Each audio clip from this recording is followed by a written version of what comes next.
2025년 1인 가구 수가 1000만 가구가 넘어가 전체 가구 수 대비 40%가 넘었다는 통계가 나왔습니다. 특히 1인 가구 수 중 60대 이상이 전체 연령 대비 40%를 넘었다는 보도가 언론을 통해 발표되었습니다. 이것으로 보면 이제는 홀로 사는 독거노인들이 점점 더 늘어가는 추세입니다. 이런 뉴스를 접하면서 저는 반드시 혼자 사는 분들에게 알려야 하는 생존 지식을 남기고자 영상을 올립니다. 혼자 있을 때 갑자기 가슴이 터질 것, 같이 아파온다면, 주변에 도와줄 사람이 아무도 없다면 단 10초 안에 무엇을 해야 살 수 있을까요? 여러분, 지금 이 순간에도 혼자 계신 많은 어르신들이 이런 두려움을 안고 살아가고 계십니다. 안녕하세요. 저는 75세 심장병 전문의 김태우입니다. 35년간 수천 명의 환자를 진료하며 한 가지 놀라운 사실을 알게 되었습니다. 심장마비는 단 10초 안에 제대로 대처하면 살 확률이 90%까지 올라갑니다.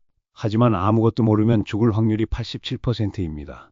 이 차이를 만드는 건 지식입니다. 어느 날 오전 10시 병원 응급실에 한 통의 전화가 걸려왔습니다. 선생님, 기적이에요. 72세 박찬구 어르신의 아들이었습니다. 혼자 계시던 집에서 심장마비로 쓰러지셨던 아버지가 의식을 되찾으셨다는 겁니다. 누가 도와준 것도 아니고 스스로 응급조치를 했다고 했습니다. 박찬구님이 살 수 있었던 이유는 딱 하나, 이 지식을 미리 알고 있었기 때문입니다. 박찬구님 어떻게 혼자서 심장마비를 이겨내셨는지 그 생생한 이야기를 들려드리겠습니다. 심장마비는 절대 드라마처럼 오지 않습니다. TV에서는 갑자기 가슴을 움켜쥐고 아 하며 쓰러지잖아요. 실제로는 전혀 다릅니다. 훨씬 더 나쁘고 조용하고 몰래 다가옵니다. 마치 밤중에 들어오는 도둑처럼 말이에요. 그날 아침 박찬구님은 평소처럼 6시에 일어나셨습니다. 커피를 끓이고 신문을 가져와서 읽으시던 중이었어요. 그런데 갑자기 뭔가 이상했답니다.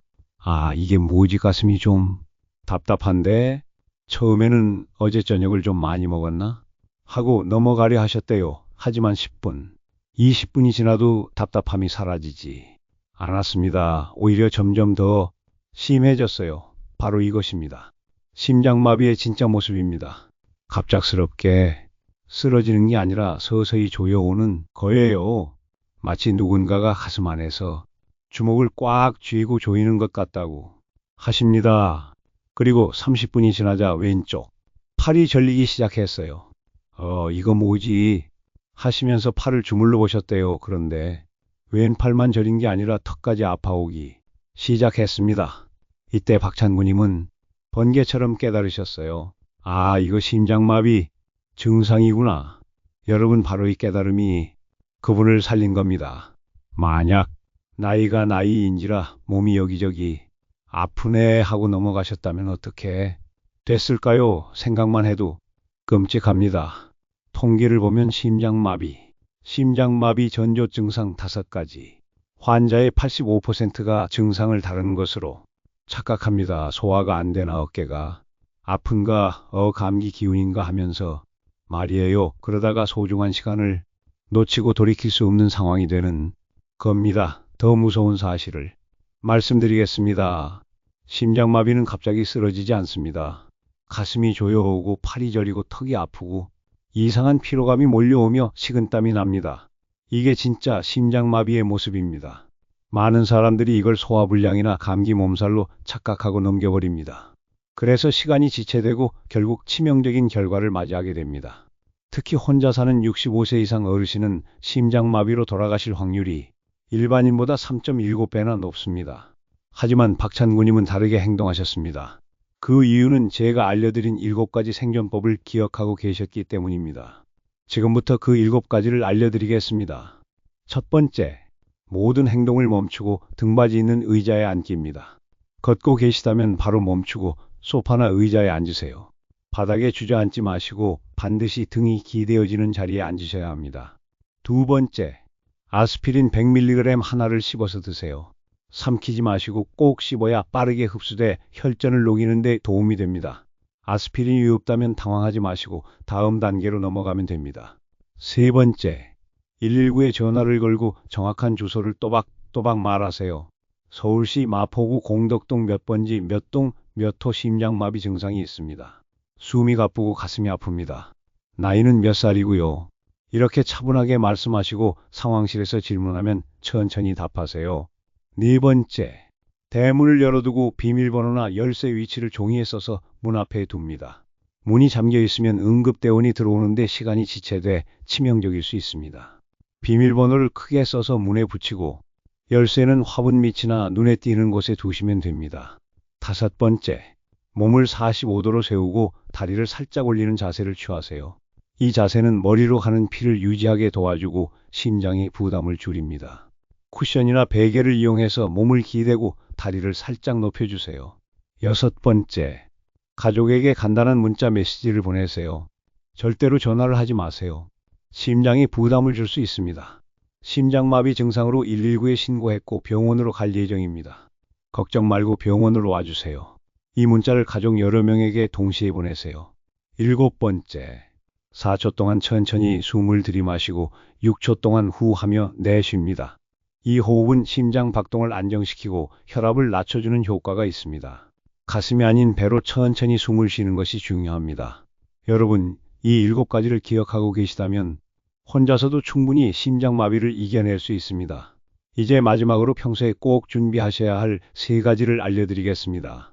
첫째, 현관문에 비밀번호를 써놓은 종이를 준비해 두시고 주 1회 실제로 붙여보는 연습을 해보세요.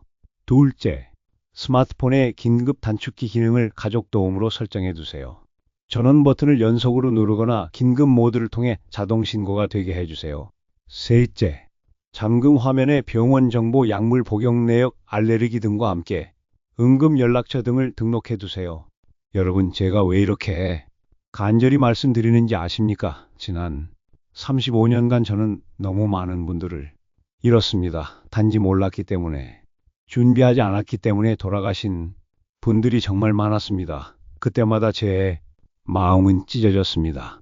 만약 이분이 미리 알았더라면, 만약 이분이 준비했더라면 이런 후회를 더 이상 하고 싶지 않습니다. 여러분만큼은 꼭 살리고 싶습니다. 심장마비는 가장 무서운 외로움처럼 찾아올 수 있습니다. 하지만 준비된 여러분은 결코 혼자가 아닙니다. 여러분에게는 지식이 있고 실천을 위한 요약 정리, 준비가 있고 무엇보다 살고자 하는 강한 의지가 있습니다. 마지막으로 정기 건강검진의 중요성을 강조하고 싶습니다. 심장마비를 예방하는 가장 좋은 방법은 미리 발견하고 치료하는 것입니다. 1년에 한 번은 꼭 심장 검사를 받으시기 바랍니다. 혈압약, 당뇨약, 콜레스테롤 약을 드시고 계시다면 절대 임의로 끊지 마세요. 이 약들이 여러분의 심장을 지켜주고 있습니다. 그리고 금연, 금주, 규칙적인 운동, 짠 음식 줄이기 같은 기본적인 건강관리도 잊지 마세요. 이런 것들이 심장마비를 예방하는 가장 확실한 방법입니다. 자, 이제 여러분은 알고 있습니다. 살기 위한 준비를 시작하셨습니다. 심장마비는 혼자 오는 가장 무서운 외로움일 수 있지만 여러분은 결코 혼자가 아닙니다. 여러분에겐 지식이 있고 준비가 있고 무엇보다 살아가고자 하는 강한 의지가 있습니다. 꼭 살아남으십시오. 꼭 건강하십시오. 그리고 오래오래 행복하십시오.